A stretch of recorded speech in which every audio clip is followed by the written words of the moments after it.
On va commencer. Alors, depuis maintenant quelques jours, quelques semaines,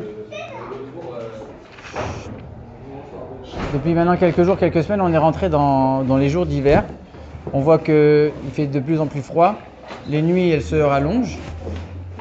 Et de la même manière que cette absence de soleil, elle va créer ce froid et cette absence de lumière, spirituellement, ça a aussi une signification.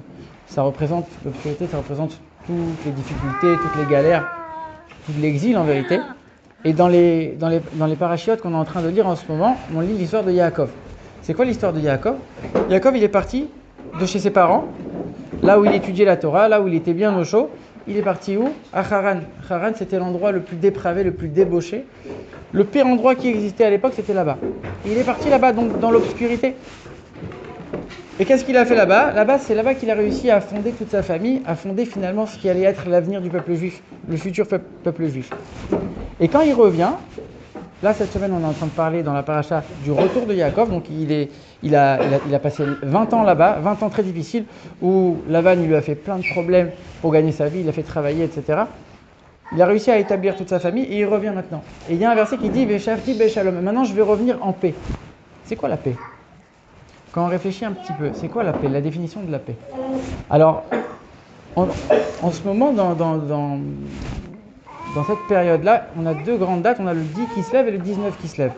C'est deux dates où il y a eu des libérations de grands tzadikim, le premier et le deuxième rabbi de Chabad qui ont été libérés de prison.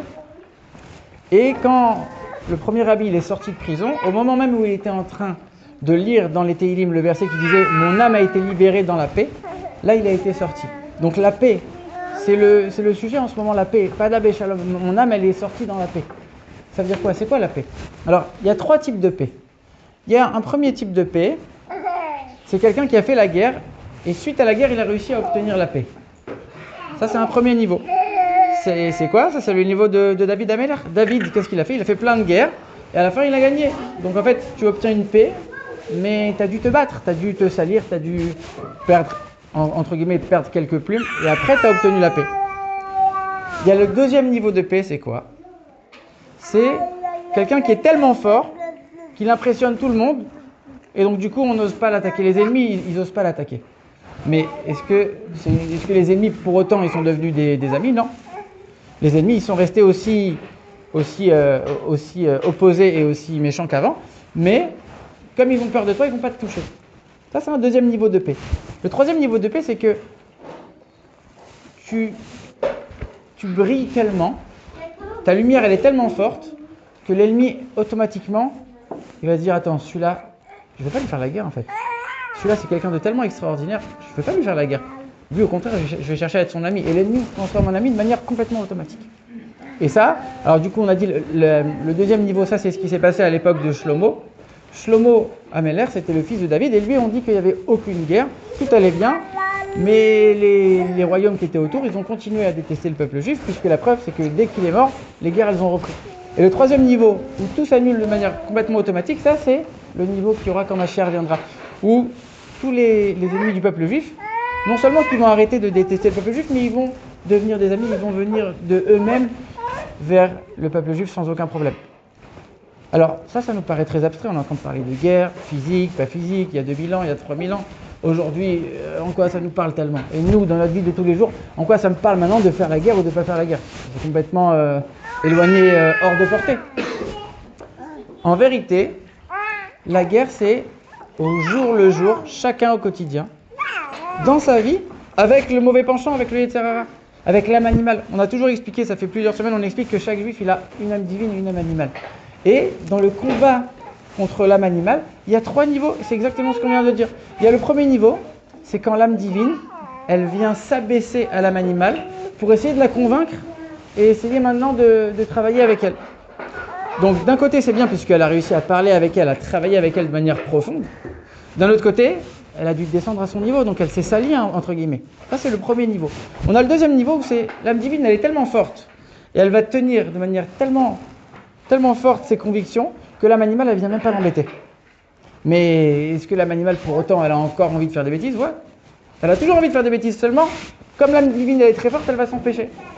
Donc, Ça, c'est un deuxième niveau. Et le troisième niveau, c'est quand l'âme divine, elle brille tellement. En vérité, c'est qu'elle a réussi à dévoiler l'essence de l'âme. C'est quand la lumière la plus haute de l'âme, elle va briller, que l'âme animale d'elle-même, elle va dire, ok, je vais arrêter, je vais commencer à travailler aussi dans la même direction.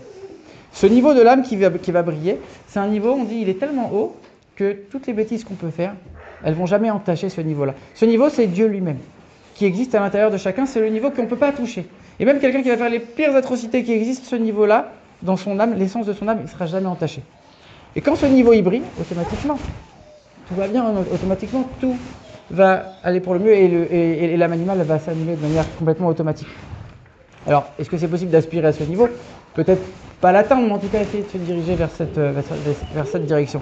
Et donc Yaakov, quand il rentre de Haran, il a terminé tout cet exil, il a réussi à fonder sa famille, il a réussi à revenir. Veshavti Beshalom, il arrive avec la paix, avec ce niveau-là de paix. En vérité, tout le but de l'exil, c'est quoi? Yaakov, il a fait quoi en exil? Il a réussi à fonder sa famille. Il a réussi à faire en sorte que le peuple juif, il va naître, à faire en sorte d'avoir tout cet avenir. Donc ça, c'est justement en exil que ça a été possible. Ça veut dire que c'est justement, ça c'est ce qu'on disait il y a quelques semaines dans le cours, c'est que on a dit quand Dieu il a créé le bon penchant, il a dit c'est bien. Et quand il a créé le Yetzer Hara, le mauvais penchant, il a dit c'est très bien. Je ne comprends pas. Le Yetzer Hara c'est très bien, le mal c'est très bien. En deux mots, en fait, on va traduire différemment. Quand Dieu il crée le mal, quand Dieu il crée le bien, on dit c'est bien. Et quand Dieu il crée le mal, on dit c'est très bien. Il y a un bug ici. Pourquoi le mal il est très bien? Pourquoi le mal il est encore mieux? Parce que le mal, il te permet de te pousser dans tes retranchements, de réaliser ton potentiel au maximum. Ça veut dire que quelqu'un qui est dans l'obscurité, quelqu'un qui est dans les épreuves, quelqu'un qui est dans les galères, il va être obligé de dévoiler à l'intérieur de lui des forces qu'il n'aurait peut-être pas dévoilées s'il était tranquille. Ça veut dire que l'image qu'on donne, c'est une olive. Une olive, si tu as envie d'avoir de l'huile, qu'est-ce que tu dois faire? Tu dois la presser. C'est-à-dire que, est-ce que c'est agréable d'être pressé? Est-ce que c'est agréable d'être opprimé, d'être concassé? Non. Mais d'un autre côté, si tu veux sortir l'essence, le meilleur qu'il y a à l'intérieur de toi, alors des fois, les épreuves, les galères, l'obscurité, la nuit, l'hiver, tout ça, ça se ressemble. Ça converge vers la même idée. Quand on a des galères, quand on a des problèmes, quand on a des épreuves, quand on est dans l'obscurité, des fois, c'est aussi pour nous amener à réaliser notre potentiel au maximum et à atteindre justement ce niveau de l'essence de l'âme, ce niveau qui va être tellement haut que tout va s'annuler et tout va aller pour le mieux, on va atteindre vraiment ce niveau de paix. Maintenant, le problème c'est quoi? C'est qui aujourd'hui souhaite avoir des galères? Qui aujourd'hui dit ok, tu sais quoi? Ah, j'ai compris que pour atteindre le niveau le plus profond à l'intérieur de moi, vas-y Dieu, donne-moi des galères, vas-y. Qui c'est qui dit ça? Tous les matins dans la prière, on dit quoi? On dit à Dieu, s'il te plaît, ne me donne pas d'épreuves. Épreuve, ça veut dire quoi? Ça veut dire des tentations. Et ça veut dire des galères. C'est-à-dire, ne me donne ni galère ni tentation. J'ai pas envie de ça. Ne me donne pas des choses comme ça. Donc on ne demande pas d'avoir des choses comme ça. Et quand on réfléchit bien, pendant 2000 ans, le peuple juif, il était en exil. Il a eu les pogroms, il a eu la Shoah, il a eu l'Inquisition, les Cosaques, le crime rituel, et j'en passe. L'année dernière, on avait fait un cours, il y avait 2 pages entières avec des petites lignes comme ça de toutes les catastrophes que le peuple juif il a eu pendant 2000 ans. Donc des galères, on en a eu. Mais maintenant, on est dans une période où on a la largesse, on a la liberté, on est dans des pays où on peut faire la Torah et les mitzvot sans aucun problème, sans aucune pression, sans aucune oppression. On peut faire ce qu'on veut. Je peux faire ou ne pas faire. Et à ce moment-là, quelque part, c'est encore plus dur. Pourquoi c'est encore plus dur? Parce que quand les Juifs ils étaient en Russie et qu'ils avaient le gouvernement qui disait maintenant si tu ouvres une école juive, je vais te mettre au goulag pendant 40 ans. Ben, les gars ils disaient quoi? Il veut aller contre le judaïsme? Ben, moi je vais aller encore plus fort que lui et je vais pas l'écouter et je vais faire en secret et je vais ouvrir et je vais continuer. Pourquoi? Parce que quand tu es là pour montrer une opposition, et ben moi je vais me battre et je vais t'éclater. Mais quand maintenant je suis arrivé aux États-Unis, tout va bien, on a l'argent, on a la maison, qu'est-ce que tu vas faire? Non, je vais pas me fouler. Et le rabbi, il dit dans un discours, il dit, les mêmes personnes, on ne parle même pas d'une autre génération, les mêmes personnes qui ont été prêtes à sacrifier leur vie en Russie, qui ont été prêtes à mourir pour Dieu, quand ils ont réussi à sortir du rideau de fer après la chute du mur et à revenir aux États-Unis, qu'est-ce qu'ils ont fait? Tranquille, cool la vie. Les mêmes personnes. Ça veut dire que quand tout va bien, quand tu es dans la largesse, quand tu es dans la richesse, se donner à fond et se dépasser, c'est encore plus dur. Donc quelqu'un qui malgré la richesse, malgré la largesse, malgré cette facilité et cette liberté, il va réussir à dépasser ses limites et à aller au plus profond de lui-même, quelque part c'est encore plus dur, c'est encore plus fort. Donc nous aujourd'hui on ne demande pas d'avoir des galères, on ne demande pas d'avoir des problèmes, on ne demande pas d'avoir tout ça. Mais par contre, on a un rôle et on a une mission qui est quelque part encore plus dure.